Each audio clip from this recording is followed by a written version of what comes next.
Hey there, everyone. Happy Thursday, April 17th. Welcome to Chart This with Dave Keller. I am your host, Dave Keller, coming to you from a gorgeously sunny and beautifully comfortable high in the 60s kind of day here in Redmond, Washington.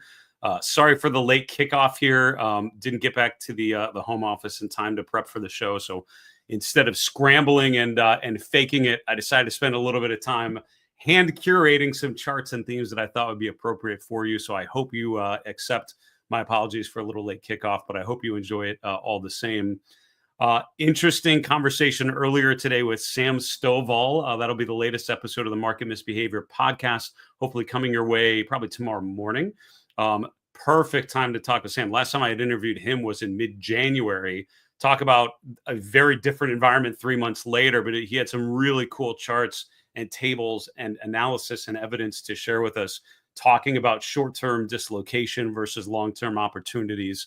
And I thought it was a really, really good conversation with a really knowledgeable investor. So excited to share that with you. He was telling me, though, in Eastern Pennsylvania, it's kind of Seattle-like. And I told him, well, here it's kind of spring-like on the East Coast. So we'll swap soon enough. I think this weekend we're going to get back to some normal Seattle weather. But for now, I'm enjoying it quite a bit. Hope you're all doing well wherever you're at. Kind of a choppy day. At the end of the day, the major averages essentially flat, although the Dow was down in a pretty big way. United Healthcare getting dinged in a pretty significant move to the downside. You'll find that certain averages were down quite a bit. Small caps, though, look at this, the best performing index on the front page on stock charts. Volatility going down. Maybe things are getting better here. We'll see.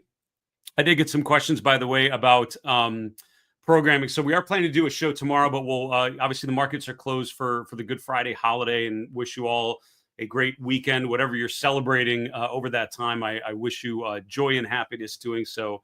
But we will do an all mailbag episode tomorrow. Markets closed, perfect time to get into some questions. So if you are looking for something fun to watch over the weekend, market related, and bring a sense of calm to all the turmoil, hopefully you will enjoy that one for sure. All right, looking at the market averages here, you can see again kind of a choppy, sloppy, sideways day. At the end of the day, the S&P finished slightly higher, 0.1% to the upside to 5282. The NASDAQ composite down about the same amount percentage-wise to the downside. So at the end of the day, it was not a big movement kind of day. About 2:30 Eastern, the S&P was around 53.25, but then gave back basically all the gains of the day to close back right about at yesterday's close.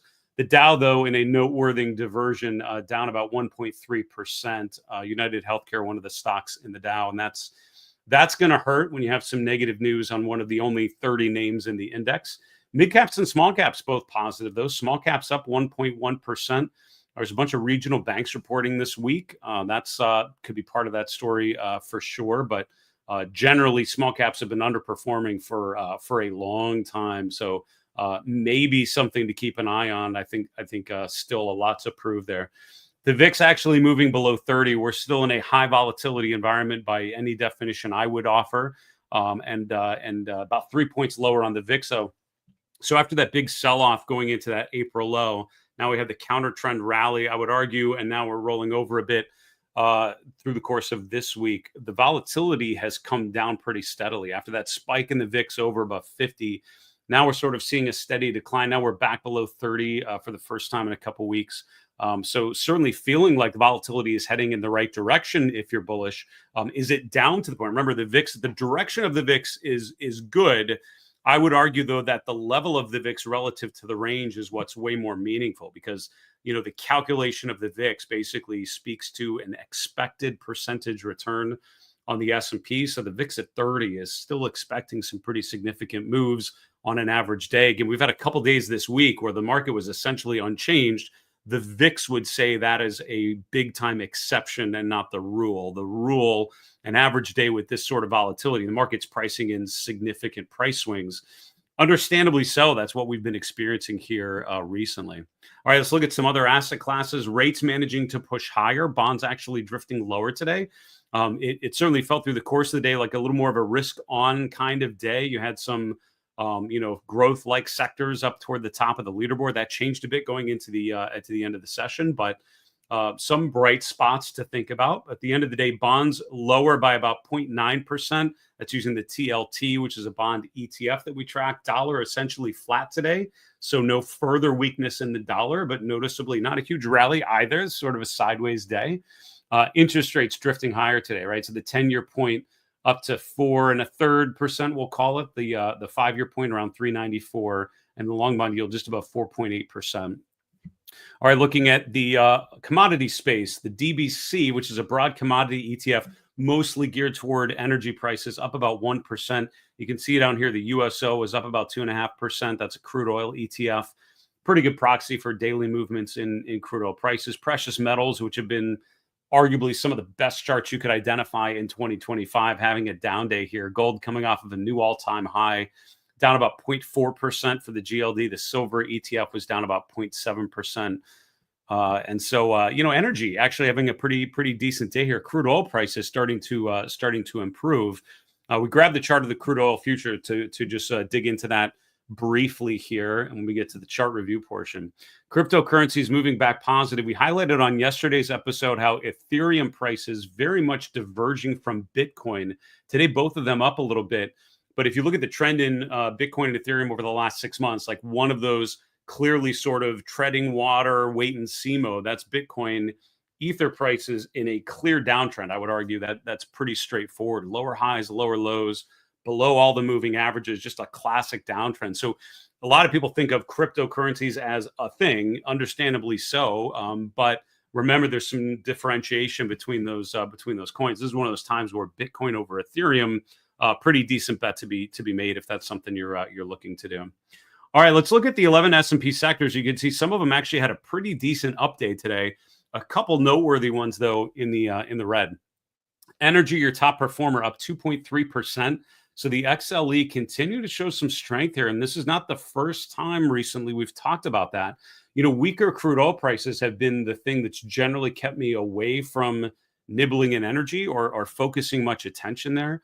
But you're seeing more and more these days where the XLE is doing pretty well relative to other sectors. Crude oil prices starting to rotate and break a bit higher. Maybe this is an area to focus on for emerging strength. Consumer staples, one of the more defensive sectors, number 2, that's up 2.1%.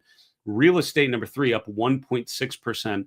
Only 2 of the S&P sectors in the red. That's healthcare down 0.6%, technology down 0.5%. Healthcare, as I mentioned, United Healthcare dropping pretty significantly on earnings. Technology as well. So, it's interesting, this general leadership rotation we've been talking about now for, I feel like, a couple months, continuing to favor cyclicals and value sectors over growth. And again, I think real improvement in growth stocks would certainly be a big check on the bullish again bucket on the checklist. Boy, I'm not seeing it yet. And technology, managing to pound out a down day while most things were kind of flat to net positive. All right, looking at breadth, you can see the breadth was pretty positive here today, right? The S&P 500, 77% up, 23% down. The NASDAQ, a little less encouraging, but still bullish. The broad New York Stock Exchange, good sort of big list of a bunch of different types of names. 3-to-1 ratio, stocks up versus down. So this was a generally good day. You'll see that from the market carpet we show you in a little while. Pretty good pockets of performance in a lot of different parts of the markets. Looking at the Magnificent Seven and Friends, this group of leading growth names, you can see Apple and Netflix managing to be in the green. Apple up 1.4%, Netflix up 1.2%. That's pretty interesting because Netflix reporting earnings after the bell today. I glanced before we started, looked like they were up in the after hours trading. We'll take a look at that one and see what we can see. Tesla basically flat for the day. On the downside, Nvidia, one of the big losers, down 2.9% today. Broadcom down 2.1%. Alphabet down 1.4%. So we're not really getting that. The chart we'll show you in a little bit was the major growth stocks, sort of addressing their 200-day moving average. And the question was, do they finish above them? The big answer is no. Not a single one of those 3 leading growth names managed to finish the week above their 200-day moving average. We'll take a look at that here in a few moments. All right, looking at the heat map, and as a reminder, I do see the questions coming in on the different platforms upon which we're streaming, Facebook, LinkedIn, YouTube, and X. Appreciate you guys so much tuning in live. Those of you that are doing so, please put your questions in as we go on any of those platforms. I can see them all here, and we'll take a question or two before we wrap for the evening.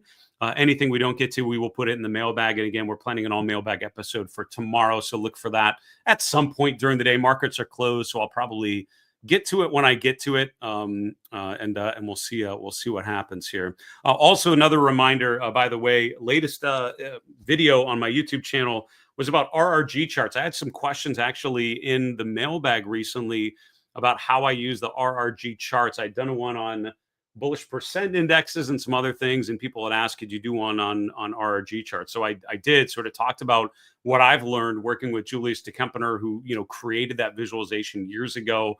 I'm thankful to be an early consumer of his work, saw the potential in that rotational visualization, and have seen him grow it into a fantastic data visualization on a number of different platforms. So I kind of walk through how I use it, what it's telling us about rotation right now, different time frames, different ways to manage and manipulate the visualization to really think about how assets are rotating. So check that out on my YouTube channel. Hopefully that helps you understand the RRG and appreciate that a little bit more if you're trying to do some rotational work of your own.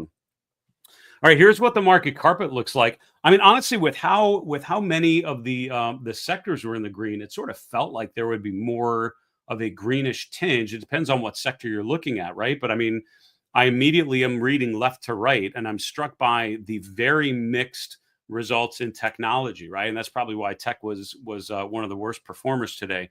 Nvidia down almost 3%. That doesn't help as one of the biggest weights. Microsoft and Broadcom, which are number 2 and 4, I think, in the weightings of the XLK, are certainly the top 5.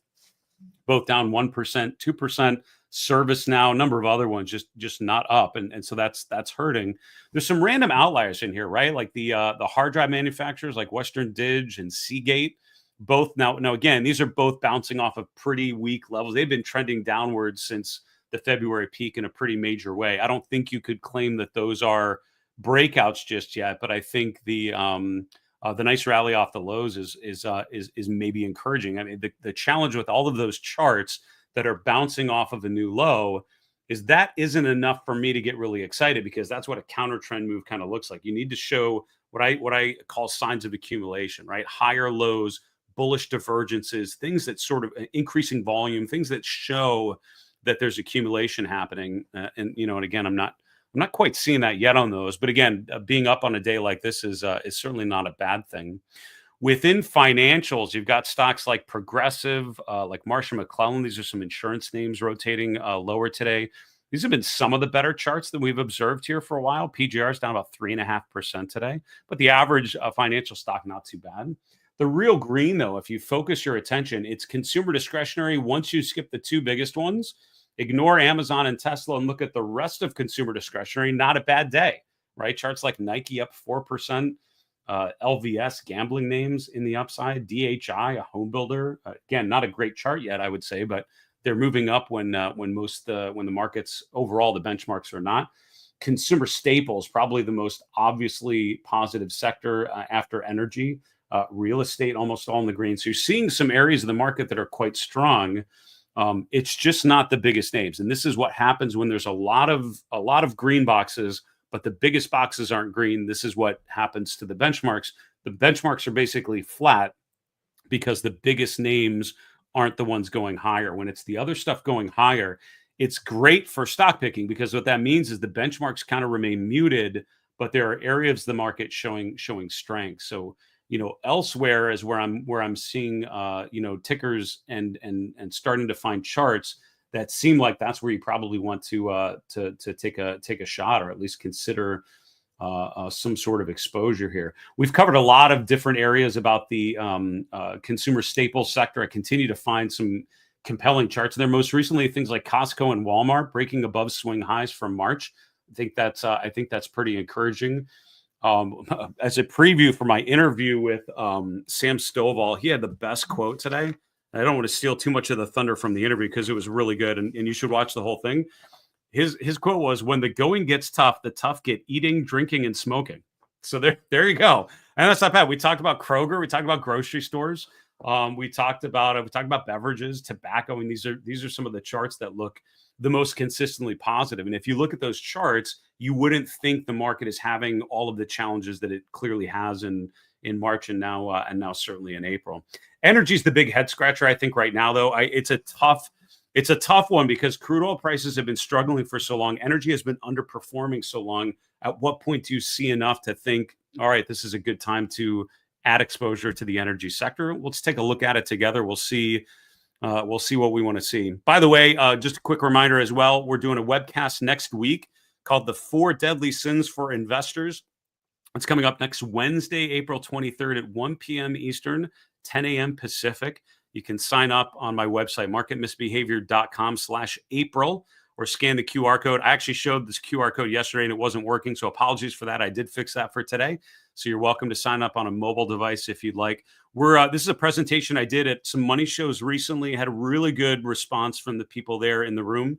And so I wanted to share it with a broader audience that can't get to a money show event in Las Vegas and talk to you about. Basically, it's about timing issues, right? And the behavioral reasons why we do things like hold on to things too long or buy things way too early when they're still going down, and some of the tools in the technical toolkit that can help you minimize those challenges and those mistakes, easily fixable mistakes in your own trading. You can sign up for that event again at marketmisbehavior.com/April, or just scan the QR code you see that I appear to be kind of looking at in that graphic. And I hope you can join me there next Wednesday, the 23rd. All right, let's look at the charts here. And again, no real change to the chart of the S&P. Again, my general sense of this trend is that it's guilty until proven innocent. And what have I learned in the last week that just helps me confirm that? And again, this may end up being the low on April 7th. I can't say whether it will or won't for sure. Well, that only time will tell whether that's true. But I'm not seeing dramatic upside in the types of stocks that would confirm to me, wow, that was such an obvious bottom. This is one of those where I don't think it's an obvious one. I think the price action we've seen in the last, every trading day this week where we've closed below the open, that's not a lot of optimism. That's not a lot of people really excited on taking additional risks. That looks to me like anemic volume, anemic price action, meaning it's just that there's no follow through. And follow through is what allows a bull market to emerge and then continue, because you have pullbacks and then more willing investors are willing to take on more risk and push it higher. Now you're kind of getting the opposite. This more looks like investors are selling off on this strength. There's the big upswing last Wednesday when the tariffs were kind of rolled back, or that was the big headline. From there, we haven't even made it back to that high. And now every day this week, we're closing below the open. It's not to say that we can't continue and have a full recovery from this point. It's just from a technical perspective, if I can't tell you that I'm seeing enough signs to really be optimistic just yet. The argument for that being the low is that things were so bad from a technical perspective that you just don't think that they can get worse. And my response to that is look back to like June of 2022. I would say indicators were equally as incredibly negative. The low wasn't until October, right? September, October is when we ended up making a final low. And that's where you started to see signs of accumulation. You started to see signs more of exhaustion. I think, again, things down a lot is not usually, for me, a great justification. If you're right, it looks great that we're able to pinpoint a low. But I've found in a bear market, particularly a protracted bear market, which is possible here, you get a lot of those bombed out breadth readings and bombed out momentum readings at subsequent lows that keep occurring. So I haven't seen enough follow through to confirm that was the low. And again, there's certainly bombed out a lot of things there in terms of very negative readings tell you a lot of things were down. But again, that's something, if the market continues lower, go back in history, you'll find those early lows that are just a low and not the low. And I haven't seen enough to tell me that was the low. And that's the challenge with this kind of environment that sells off so aggressively, that sells off so quickly, that is so headline driven, because it's hard to, in the heat of the moment, detect a low, right? It's easy to guess and maybe be right, but doing so backed with some sort of technical rigor, I find is very difficult to do. It's almost a fool's errand. Patiently waiting for signs of accumulation for me, much better way to think about it and much better way to spend my time. That's how I choose to do it. Having said that, let's look at some of the indicators, right? So here's a breadth indicator, like the percent of stocks above their 50-day moving average got below 10%. You can see that's pretty rare, right? And the last time we got anywhere near these levels was late 23, leading into the eventual low in late October. Like even this one, right? So we got down to these almost exact levels in October. We had a bounce higher, and it was a low, not the low, right? And so I think, but again, I'm happy waiting for this and patiently waiting for the trend to reverse enough. So I'm okay missing that move, because the price of missing that and being early and then riding things downwards, that's not a price I'm willing to pay personally. If you are, you should take a shot and guess that might be the low, and then you've got a great risk reward. I get the argument. For what it's worth, percent of stocks above their 50-day moving average currently around 24%. Stocks above their 200-day around 32%. These numbers both obviously have to get much higher to confirm any sort of bullish follow through, particularly this one, right? I think this indicator getting above 50% is one of those all clear kind of signals that usually happens after the low is confirmed. I think we still have more to prove with that particular chart. Quick update on sentiment. And actually, I meant to have the AAII survey. I don't know what I did with it. So let me grab it here. I don't know where I saved that chart. I tell you what, I traffic in so many chart lists on my stock charts login, and I often will put the wrong chart list up there just because I have so many of them. So randomly, I will find some chart in some obscure list that I never meant to put it in. Maybe that's what happened here. I did want to show you the AAII survey 2 sentiment indicators that update. They're updated every Thursday. This is a survey of individual investors called the American Association of Individual Investors, the AAII survey. It's a weekly survey asking whether you're bullish, bearish, or neutral for the next 6 months for stocks. You can see from last week to this week, I mean, honestly, not a huge change. If you look at this indicator, you can see that most of the time over the last 8 weeks, it's been about the same, right? We've ranged from 20 to 25, 26% bulls. We've ranged from 55 to 60% bears. That's kind of been the range. The spread between the two has kind of been in the 30 to 40% range, with bears far outnumbering bulls. So for this cycle here, right, really since the February peak, it's sort of like the respondents in this survey got bearish and are kind of remaining. There's not a lot of opinions changing at this particular moment, and you're not seeing huge swings where investors are getting super optimistic at the lows. I mean, it's slightly coming higher with less bearishness. We're like 32% spread as opposed to 40% spread, but that's still pretty big in my opinion, and still pretty consistent with bearish phases like in 2022. Another one to show you would be the name exposure index. And this is one that's a weekly survey of money managers asking them their exposure to equities. And this is an important one because look at how much this has gone down from last week. Last week when we talked about it was around 57% allocation. Now it's down to 35%. So what this means is literally from the February peak, money managers in this survey have been lightening up their positioning, going from overweight stocks around 92% exposure to now underweight around 35% exposure. This indicator in really bombed out environments can get down to single digits, and even occasionally, very, very rarely, has gone net negative, where respondents in the survey are net short. But even in like September of 2022, I mean, certainly the most bearish trend that we've observed in the last 5 years, we still only got down to around 12% on that indicator. So it's very, very rare to get much below that. So having said that, I think the general trend here is money managers is in this survey taking their foot off the accelerator, stepping on the brake, and lightening up, going full risk off. I think it matches sort of anecdotally what I would think is happening in this environment. The risks of having exposure to this market, given the very real potential of a recession and further deterioration, is just not a bet a lot of investors are willing to make, and that's what this is gonna demonstrate here. I think one of those signs of a recovery is you start to see this exposure index rotate higher, which would imply that smart money, right, or respondents in the survey are starting to believe and starting to accumulate. We'll see, right? For now, not seeing it yet. All right, looking quickly at some other asset classes, you can see Bitcoin here. Again, not going down, right? The longer term trend is still making lower highs and lower lows, but in the last couple of weeks, we're getting this now nice bounce higher. And while stocks are kind of rolling over this week, Bitcoin's kind of holding steady, right? For the last 5 to 7 trading days, it's been almost in the exact same range every day.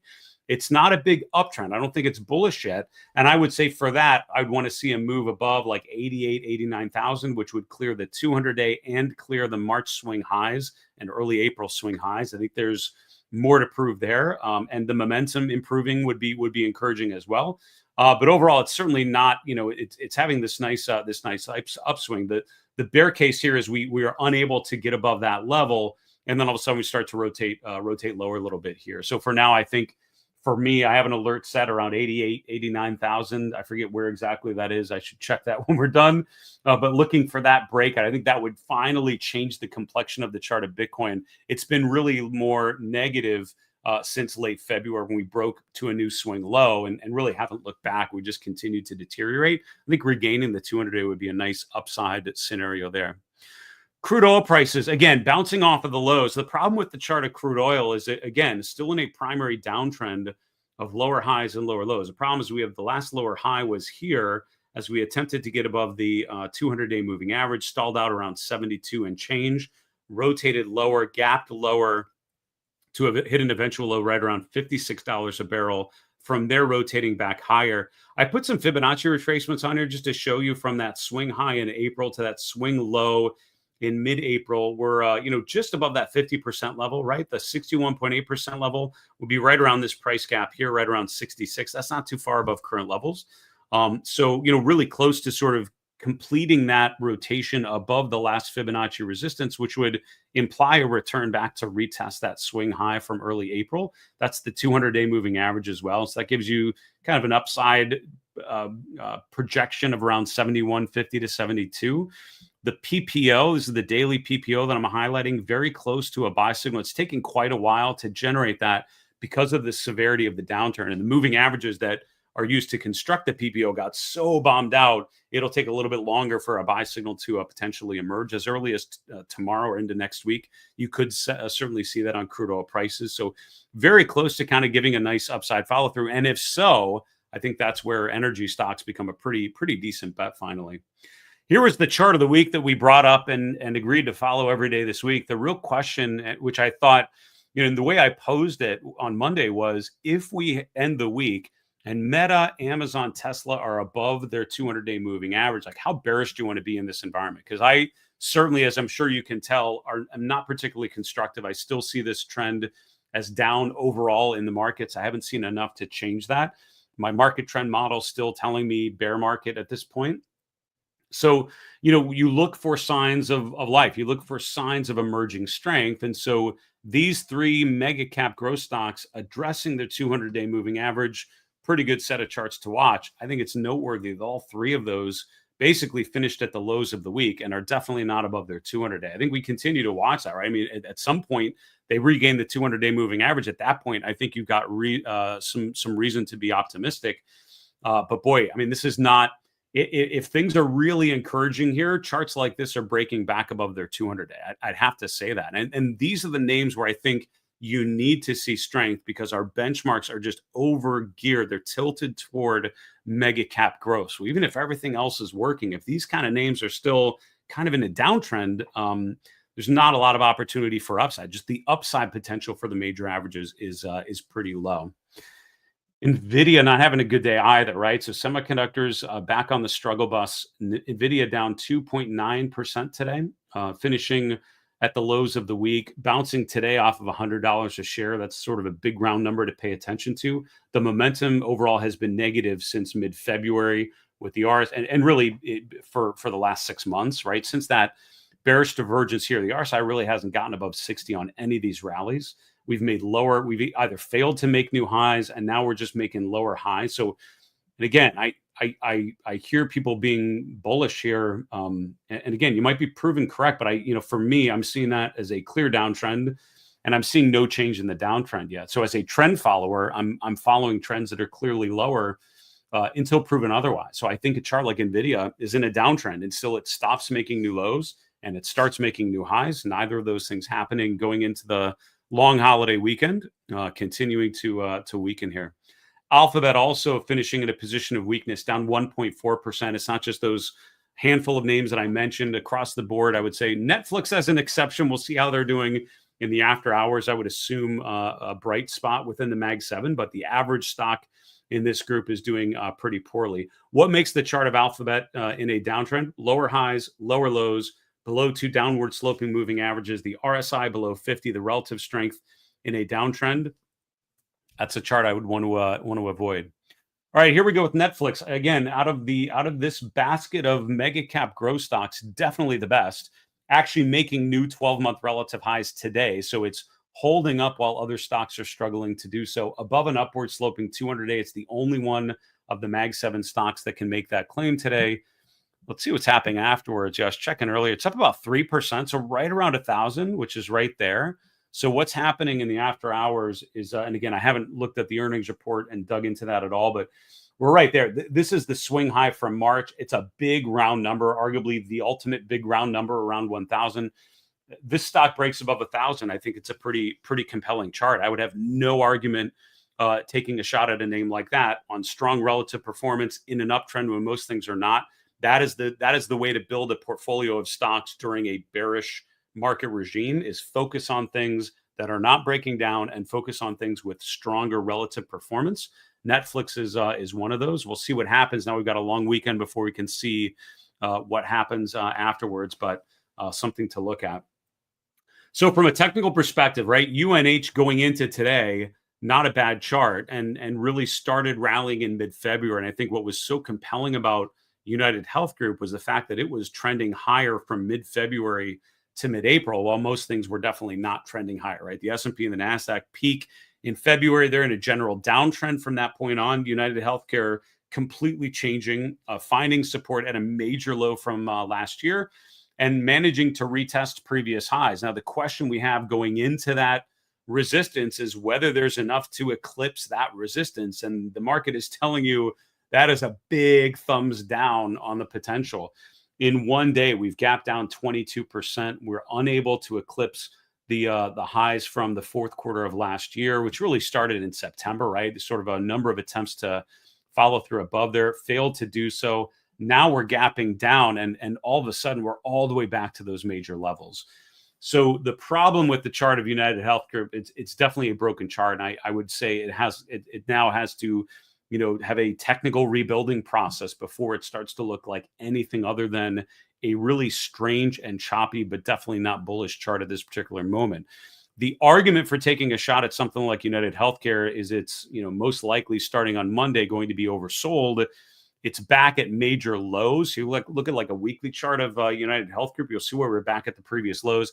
It's a valuation argument, right? And obviously it's been downgraded here to the tune of 22%. That's a big gap from 585 down to 485 at today's open, all the way down to around 455 by the end of trading today. That's a big haircut in what had been a leading name up until today. I think the argument is you're testing long-term support. I would be watching that level very carefully to see if that holds. But for now, I'm probably looking for opportunities elsewhere.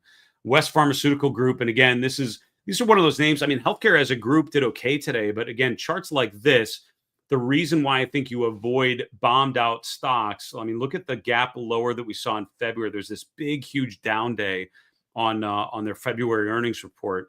We, traded higher, but again, it didn't even reclaim the open from that gap day. And now we're making a new low. Now we're making a lower high. So, I mean, again, a chart like this in a clear pattern of lower highs and lower lows, maybe make the argument about a divergence here. But overall, again, the trend is what's most important to me. It's a chart trending lower. All right, can we finish on a positive note? Dollar Tree up 8% today. It's out there, right? They are out there. Names actually reclaiming their 200-day moving average. Names potentially breaking above well-established resistance levels. I think what's interesting about the chart of Dollar Tree, I think of trends at any point in one of three phases: a distribution phase, which is lower highs and lower lows; a consolidation phase, which is fairly stable and equilibrium of parallel highs and lows, kind of a flat rectangular shape. And then you have a new accumulation phase. And that's the way you often exit that consolidation. And that's marked by breaking above resistance with improving momentum, improving relative strength, reclaiming key moving averages. I would love to see follow through when we reopen trading on Monday. But for now, I'm going into this weekend thinking maybe Dollar Tree is an opportunity to buy in on something in early stage of a big base breakout, maybe something to consider once we come out of this long holiday weekend. All right, let's look at a question or two. Let's see. Josh, thanks for watching on YouTube. The Netflix earnings pop was nice, but I suspect profit taking next week. Folks are looking for something to take a profit on. Just my opinion. So 100% love what you said there. I think there's a lot of investment wisdom in your comment there. I would not disagree. And this is what I've mentioned with names that have these like gaps higher. They have these moves higher, but then you see them trading lower. This is not the chart I was looking to show. Sorry. What you look for. I'm just looking at like just the last couple of days, right? So these down candles, right? We have a market that's like gapping higher but closing lower, right? That's one of those classic kind of negative patterns, right? The gap tells you how we've revalued the market or a stock because of earnings, because of the latest news information, because of whatever is happening. It's like that. Something's happened, something's changed where we think the market is worth at any given point.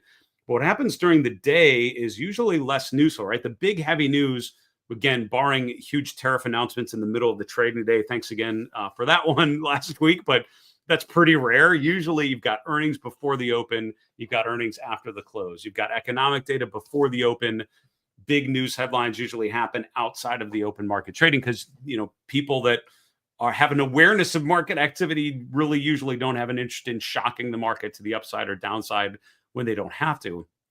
Having said that, so what that usually means is you have that overnight revaluation of things because of latest news, but then during the day it's more about supply and demand and whether people are willing to are trying to add risk or reduce risk. And I think what concerns me with a lot of random stocks, opening higher and closing lower, with the name exposure index going so low, these are all signals that imply that there's not a big basket of investors, a big cohort of investors just wanting to take a ton of risk right now.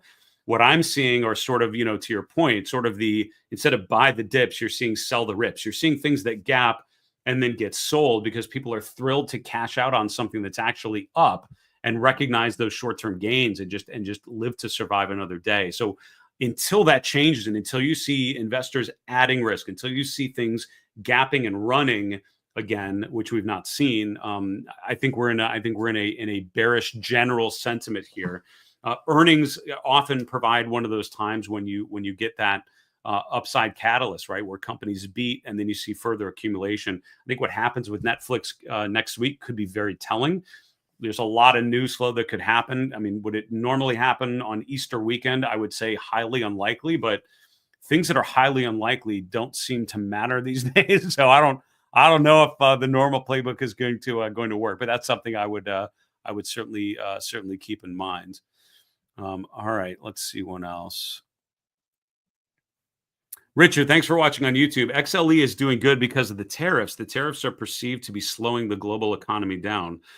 I mean, there are a number of reasons why energy companies could be doing better and certainly could provide a good opportunity. I hear you about tariffs. That's certainly part of it, right? I mean, you think about general energy companies, that's not going to hurt them as much as it is like again, someone manufacturing something that's, built with parts or is assembled outside the US, those are the ones that are going to feel much more of the tariff pain. And again, it's not necessarily that there's guaranteed pain. It's just right now it's uncertainty and the market is recognizing that uncertainty and has to, price those stocks lower because the potential hit to earnings and revenues for sure. Crude oil prices are pushing higher. I mean, I think that's at the end of the day, energy stocks do well when crude oil prices are doing well, right? And there are other things that tend to do less well. And they're the companies that need a lot of crude oil, need a lot of gasoline and fuel to fly airplanes and ship goods and things like that. Those are the ones that would feel the pain from higher energy prices. But if crude oil prices actually go higher, that's where you see some good opportunities. And also the general rotation. Again, I feel like this is so far down the list of things to worry about. But again, we're coming out of a presidential administration very much tilting toward green energy, trying to promote electric vehicles and that rotation. We're definitely seeing a change in that. I guess it's hard to tell from one day to the next where that fits in. I feel like that's taken a backseat with a lot of other things, particularly tariffs that are less kind of focused on that, maybe generally, but sure. Again, from a technical perspective, one thing I learned from time at Fidelity, working at a big money manager, I thought looking at equities, we would not really pay attention to commodities and currencies. I spent a ton of time looking at crude oil prices, looking at the dollar, looking at gold prices, looking at wheat, because companies that make food products need to buy wheat, and so understanding that supply side of the things that they would do, looking at companies whose business was to produce and harvest these commodities and then get them out to whoever's using them. It's all about understanding the underlying prices that they're going to deal with. So certainly something to pay attention to. Again, as we highlighted, I think crude oil is starting to look like not the worst chart out there. That is an emerging theme, certainly to follow through on. Folks, that'll do it for today's episode. I want to thank you guys so much. Those of you that are watching in live, those of you who are watching the replay on our YouTube channel, I appreciate you as well. Some really good podcast interviews this week. Vince Randazzo of View Right Advisors, that one is out already. Really good discussion about breadth, about the seasons in the market and why he saw us as still in a winter. And I would say Sam Stovall should be out tomorrow morning. He's the head of research at CFRA Research. Really thoughtful macro strategist with some really interesting charts and themes to share as well. That'll do it for tonight. Have a fantastic evening. We will have an all mailbag episode for you tomorrow. But in the meantime, have a great one. And remember, it's always a good time to own good charts. Take care, folks.